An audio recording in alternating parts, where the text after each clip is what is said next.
Assalamualaikum warahmatullahi taala wabarakatuh dan salam sejahtera. Bersama saya lagi bengkel elektronik kita. Kali ini kita ada satu board peti ais LG inverter. Okey. Problem dia adalah dia punya katanya kompresor tak jalan. So kita akan test tengok lah. Kita akan test tengok supply masuk sini lah, live neutral. Kemudian live ada fuse. Kemudian masuk ke sini adalah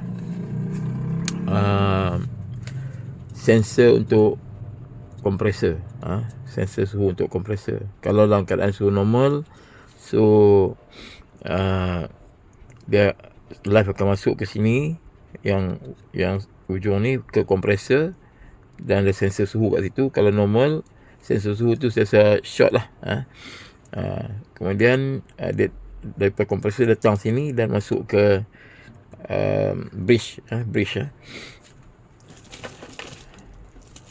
So, kita tengok continuity.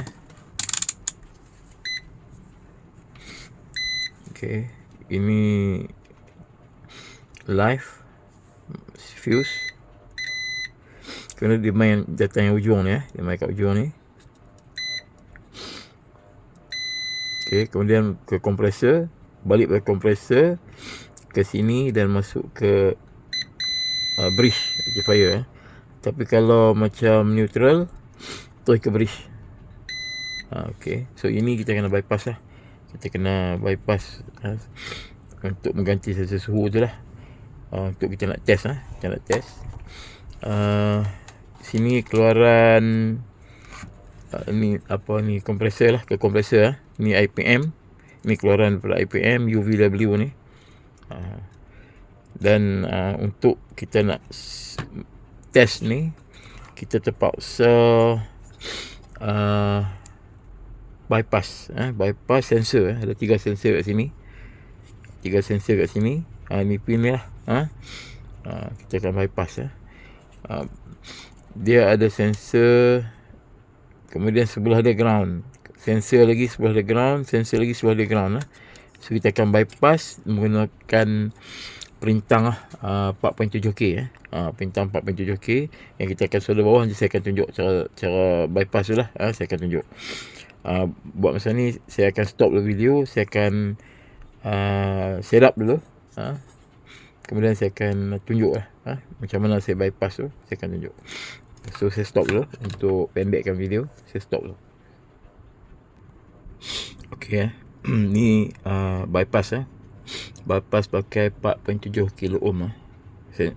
Perintang ni kita guna untuk bypass sensor. So dia akan kita solder dia sebelah menyebelah, side by side. Sensor ground. Ground memang dibuat dah sebelah dia.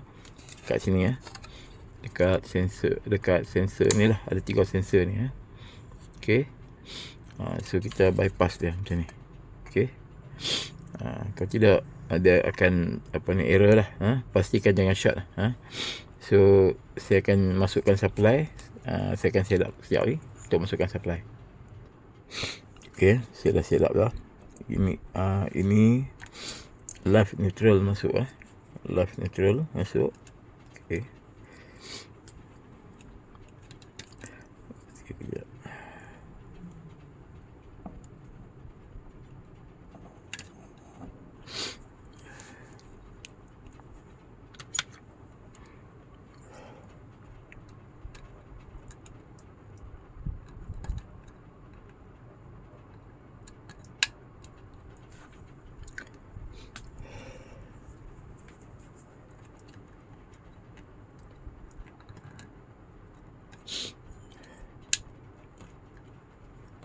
Okay, live neutral masuk. Kemudian ni saya punya smart inverter phase tester untuk cek keluaran IPM ke kompresor. Ini bergantikan kompresor lah. Okay, pastikan jangan ada short. Semua okey. Okay, sebelum saya on supply, saya onkan saya punya tester dulu. So kita akan masukkan supply. Bismillah. Okay, microcontroller dah nyala. Maksud dia okey lah, signal dah masuk. Kita tunggu kompresor jalan.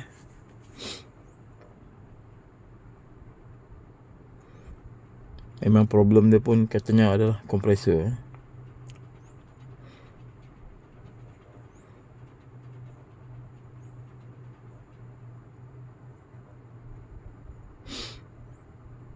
Okay, kompresor mesti tak jalan so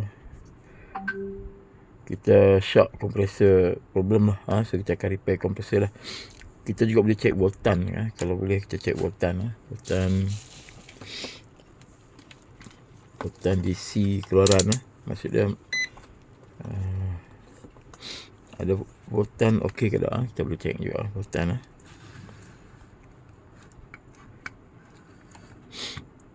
okey, voltan di cool lah. Saya ambil ground di ground di sini di regulator 5 volt dia ada regulator 5 volt kat sini, ada ground kat sini. So ni ada keluaran 5 volt.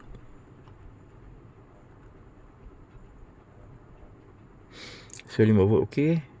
5 volt okey. Dan ada keluaran kat sini 12 volt So 12 volt okey, maksud dia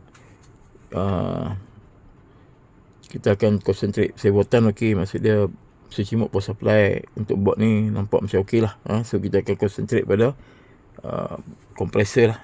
Kerana kompresor tak jalan kalau jalan LED ni akan nyala lah 6 biji berpusing-pusing sama ada 6 atau 3 lah 6 atau 3 berpusing, tapi tak jalan So kita akan concentrate kepada kompresor Saya stop set. Saya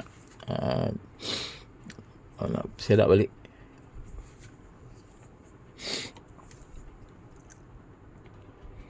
Okey ada kita dah jumpa kita shock key berapa kapasitor lah di bahagian IPM ni bahagian IPM ni yang mengalami ESR tinggi ESR tinggi okey, ini ada yang baru yang baru, dan ini yang saya dah cabut daripada sini lah.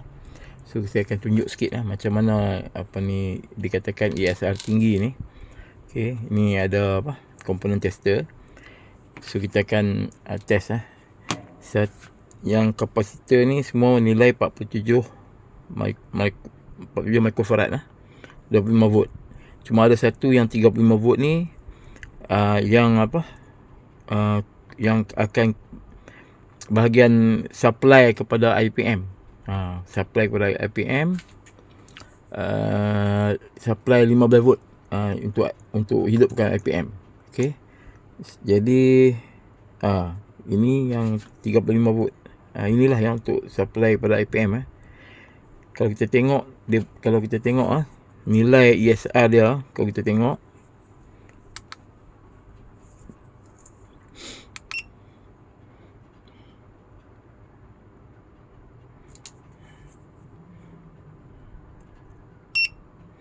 okey, nilai dia adalah 3.51 3.51 ohm. Tinggi nilai dia tinggi. Maksud dia rosak lah. Kalau yang elok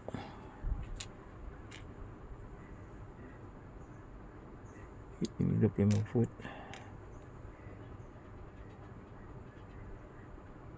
Okey, ini yang elok lah 35 volt lah. 47 microfarad 35 volt. Okey, yang elok so baru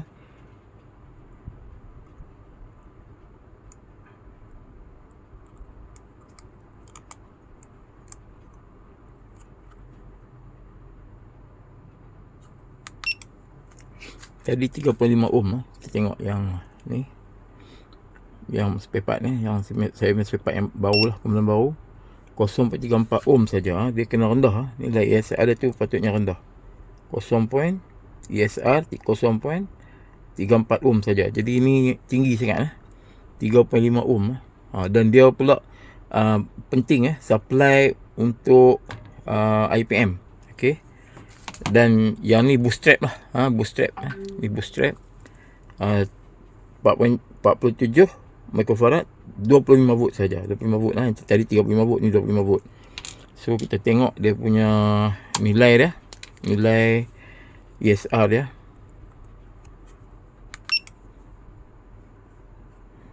Semua saya dah discharge. Jadi kita sebaiknya kita discharge dulu lah, baru kita masuk untuk uji. Takut rosakkan kita punya ni. Okey. Ini tinggi juga 2.28. Okey, 2.28 ohm. Tinggi juga.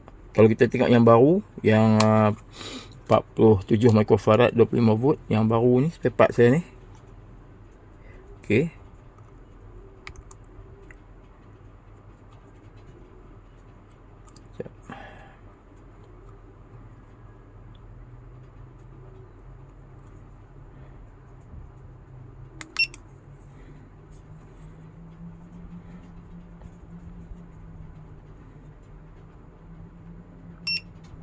Ha, 0.34 volt saja.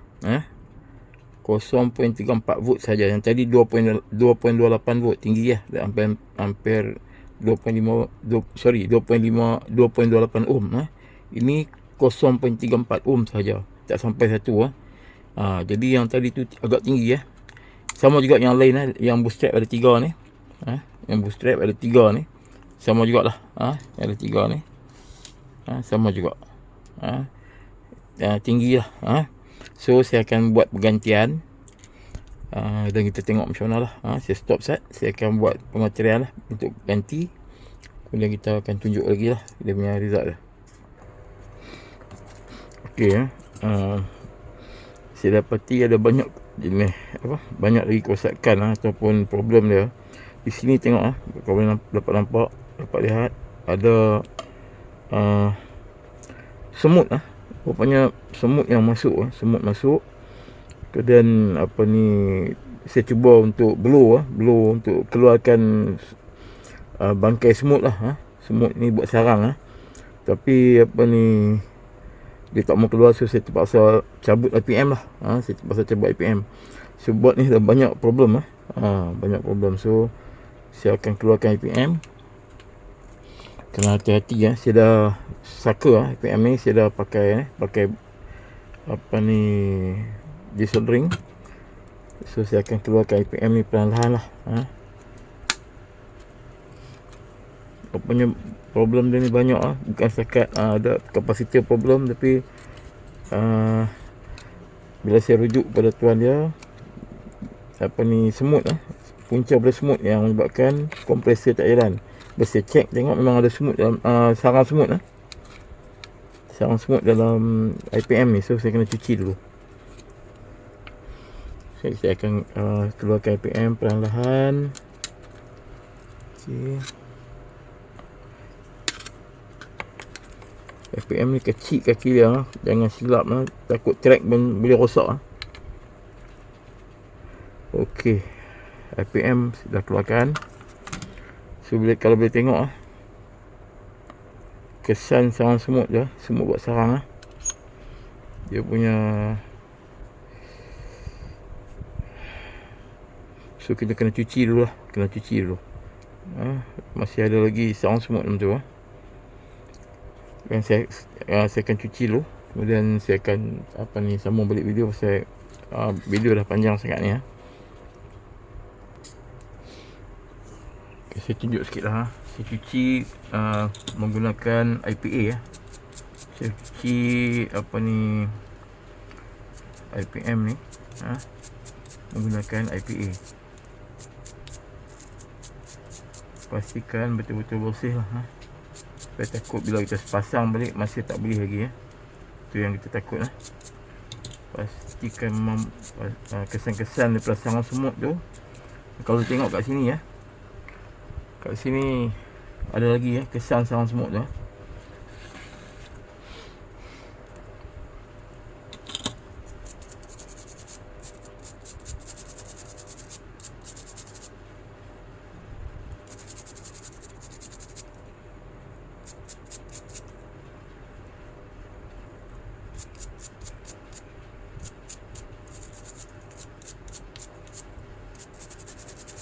Kalau masih ada kesan tu, IPM tak berjalan dia anggap macam ada short, walaupun ni dia ada gangguan. Gangguan.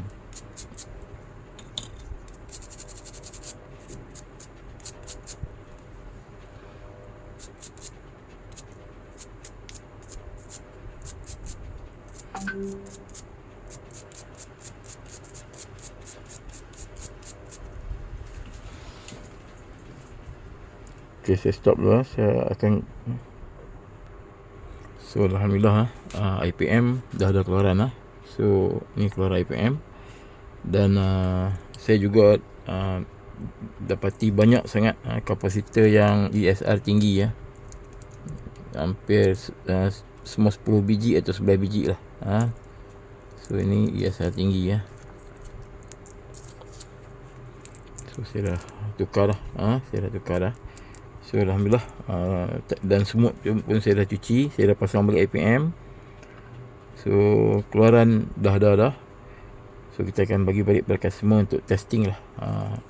Jadi ESR ni macam video, macam mana nak check ESR, macam video yang sebelum ni. Boleh tengok macam mana saya gunakan meter check ESR. Okey. Dan alhamdulillah kita dah berjaya membaiki LG inverter jadi saya ingat sekat saja. Video pun dah agak panjang sedikit. Semoga bermanfaat. Okey. Jangan lupa like, share dan subscribe. Assalamualaikum.